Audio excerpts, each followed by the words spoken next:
So over the last 8 months or so, aside from getting a few clips here and there, I've been taking a break from Halo Infinite. When Season 4 dropped, I pretty much sat the whole thing out as I was tired of hearing Halo is saved for 3 seasons straight, while every time I logged into the game it was still a bug-ridden mess chock full of overpriced microtransactions and, in my opinion, very little, if any, meaningful content given the amount of time passed. But recently, over the past few months, I had been considering giving Halo Infinite another go, just for the hell of it, and seeing the massive amount of hype for Season 5, I figured now was the perfect time to jump back in. So I re-downloaded it and played a few matches the weekend before Season 5 was set to launch, and to say the least, I was disappointed. After waiting 7 minutes for the main menu to load, I played 3 matches, 2 of which were on the same map, and the third crashed to desktop halfway through. So, I put the game down for a few days after that, and waited for Season 5. Season 5 launched in the middle of a Tuesday, which is maybe a nitpick here, but why does 343 constantly drop updates in the middle of the week? It's like the time they basically shadow dropped ODST on the PC version of MCC. It just doesn't make sense. You'd think that when they have a brand new update, they'd want to release it when as many people as possible can play it, which would theoretically be on a maybe Friday night or a weekend, right? Just seemed really odd to me and a bit of an annoyance, but whatever. The bigger gripe with this release is the fact that it took me hours to download what Steam told me was a 17GB patch. After about 2 hours of trying to download the update, Steam told me the update files were corrupt. Not sure what that was about, so the next morning I tried again, and it still didn't work. In fact, it then told me I had about 50GB to download for some reason. In the end, I had to go and manually delete all of Halo Infinite and start from scratch, reinstalling the whole game for a second time in a week, so not off to a good start. I really don't know what's up with Halo Infinite or just 343 games in general.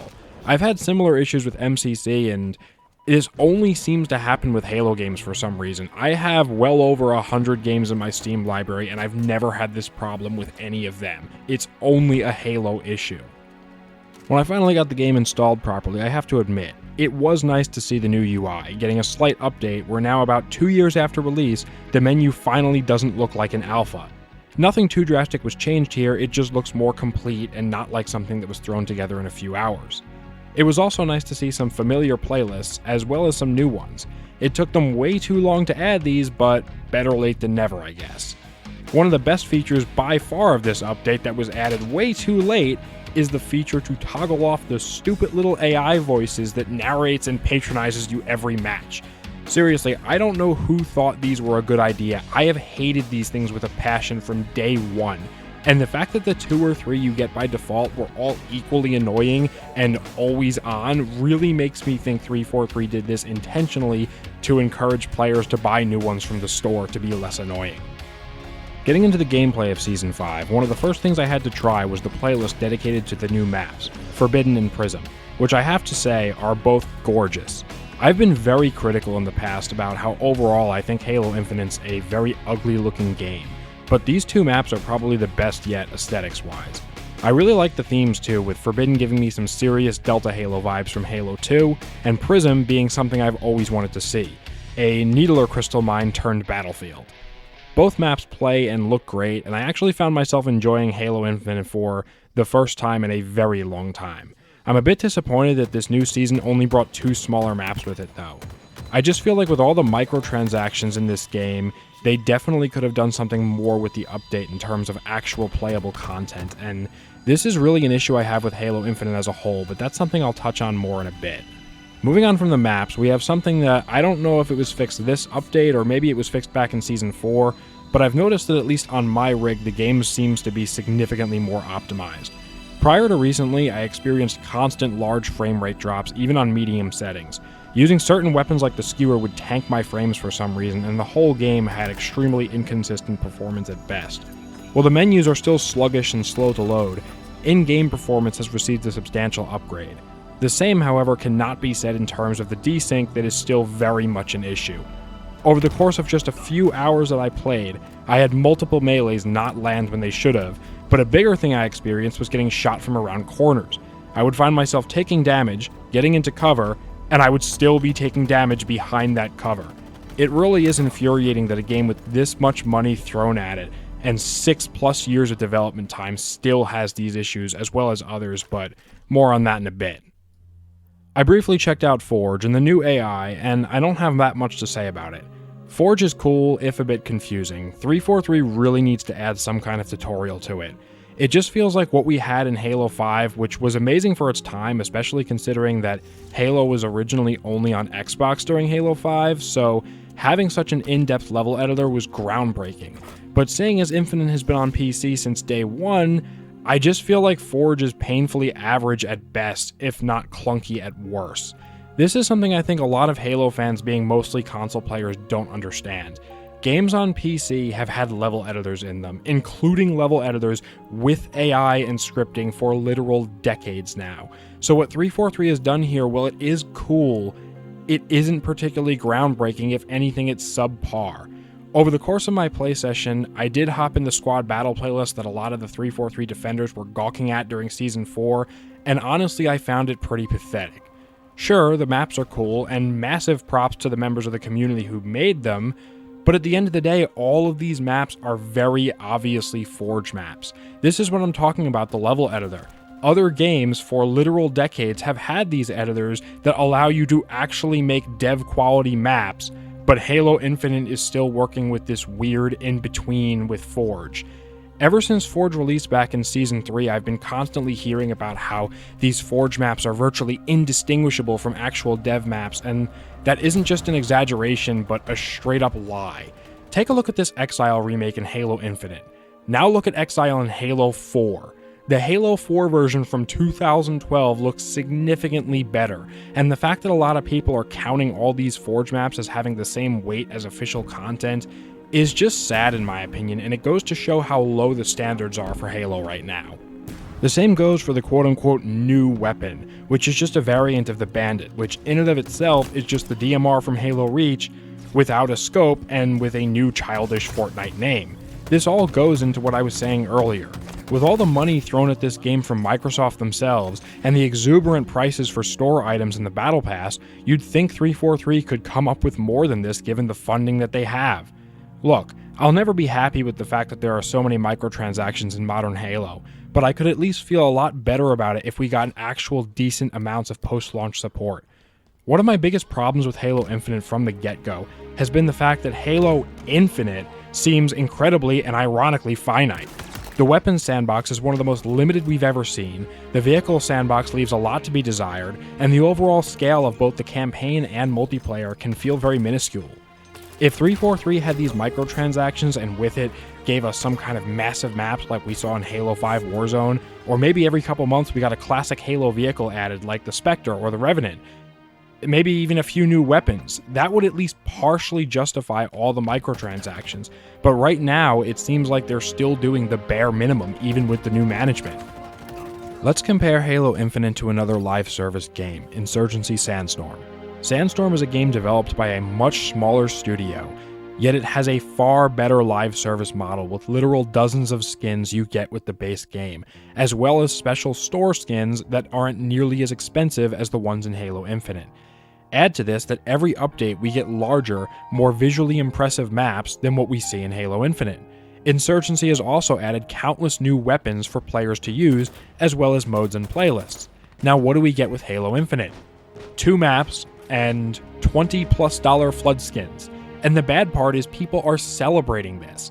I've seen so many in the community on forums and in Discord servers claiming that the flood skins are a sure sign that 343 is finally listening to us, which is something I've been hearing since 2013, even though 343 has made many decisions that have caused mass outrage that, instead of reversing upon seeing that outrage, they just double down on, like for example the armor coding system, monetized colors, Infinite going free to play, the rec pack system in Halo 5, etc, etc.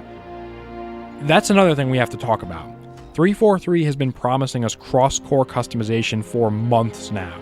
All we've gotten in Season 5 thus far is cross-core helmets, which, while it is a welcome addition, why just helmets? To me, this is just insulting because of the fact that the armor core system only exists in the first place to sell more microtransactions, because 343 made it so you can't interchange all of the cosmetics, therefore encouraging you to buy more so you have more options per core. Now, A lot of people are quick to point out that that was the old management that made those decisions, but let me also point out that under the new management, we are seeing increasing store prices and even more microtransactions being added to the game. So I'd like to pose the question, how are the new Flood cosmetics a good thing, given the fact that they're locked behind an over $20 paywall? To anyone angrily typing out some excuse for this, you do realize that just a couple of years ago this wasn't a thing in Halo. While I've been a very vocal critic of the Halo 5 rec system, even that wasn't as bad as what we have now. I'm not defending it, I'm just pointing out the fact that you could still earn packs by just playing the game back then. And the cost of packs, even the special armor bundles, wasn't nearly as egregious as what we see in Halo Infinite today. And don't come at me with the whole, well, games cost more to produce.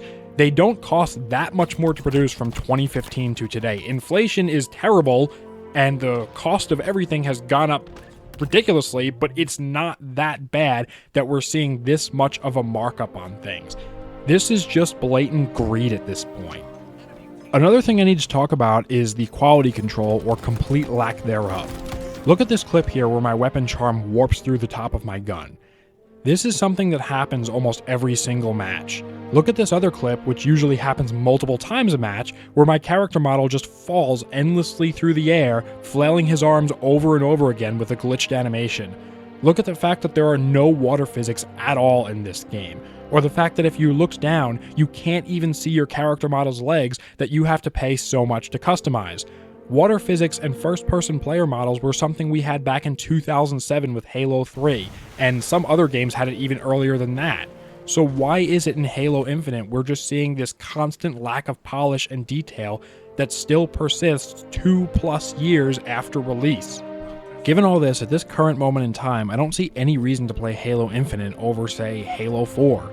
I can play the map Exile there, with sprint and armor abilities. Halo 4 has a bigger weapon sandbox, so does Halo 3, Halo Reach, and even Halo 2 for that matter. It kind of explains why so many people are still on MCC rather than Halo Infinite. While Halo Infinite's numbers have seen a significant rise, and for admittedly good reason, I think they'll go back down very quickly, probably in a matter of a few months if it even takes that long. I'm not saying at this point that Halo Infinite's a bad game all out, just I think it's painfully average at best with an absurd monetization system and little actual innovative content.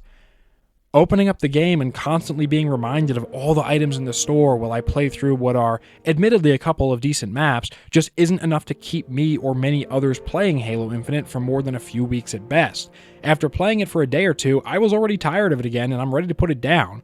While it's undeniable that Infinite is probably in the best state it's ever been in, I have to say, compared to what? Infinite has never been in a particularly great state ever since it launched. It's not like it launched bug-free and feature-complete with a consumer-friendly compromise of a fair and balanced shop. No, it launched the furthest thing from that and now has what I and many others consider to be the bare minimum amount of content while actually increasing its store prices. I think there might be a sort of behind-the-scenes problem here in that because Microsoft gave this game 6 years in the oven and poured countless millions and millions of dollars into it to build both Halo Infinite and the Slipspace engine, which undeniably has failed, I think now they want to try to make a huge profit off the huge investment that they put in, and that's why we're seeing such aggressive monetization from them. Maybe the new management is actually good. Maybe I'm wrong about them. Maybe they're not just playing catch up with what they were supposed to release years ago. But I think the fact of the matter is Microsoft's investment issues combined with previous 343 management screw-ups are going to haunt Halo Infinite for years to come, regardless of how good or bad the new management is. I think in order for Halo Infinite to truly be quote-unquote saved or turned around, it is in desperate need of more actual content. No more skins, no more Forge maps, emblems, and armor coatings. We need campaign DLC, a proper firefight mode with its own dev-made maps, way more weapons and vehicles, and something new like Warzone. And a bit of a side note here, but contrary to popular belief, I don't hate every single thing 343 has done. I've said this in past videos, but I actually think that Halo 5's Warzone was the biggest step in the right direction 343 ever made, but it was completely sabotaged and ruined by a severe lack of content even a year after release, and the pay-to-win ultra-grindy rec system. Whatever happened to making money by making good games? It seems like now all this developer and AAA gaming as a large whole wants to do is manipulate and con the consumer out of their money while providing them with the least amount of content possible. It's like there's no work ethic on the part of these CEOs, managers, and I hate to say it, but even some of the lower level employees. I made a whole separate video on that a while back that specifically at 343, there seems to be this horrible corporate attitude and toxic work culture where many of their employees look at us, the consumers, as these stupid, petulant children and treat us with a massive amount of contempt and disrespect.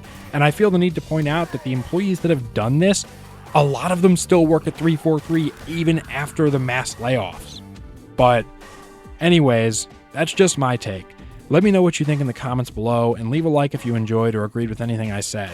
Thank you as always for watching and supporting. A link to the channel Discord will be in the description below if you want to join. As always, have a great day, and stay safe. Goodbye.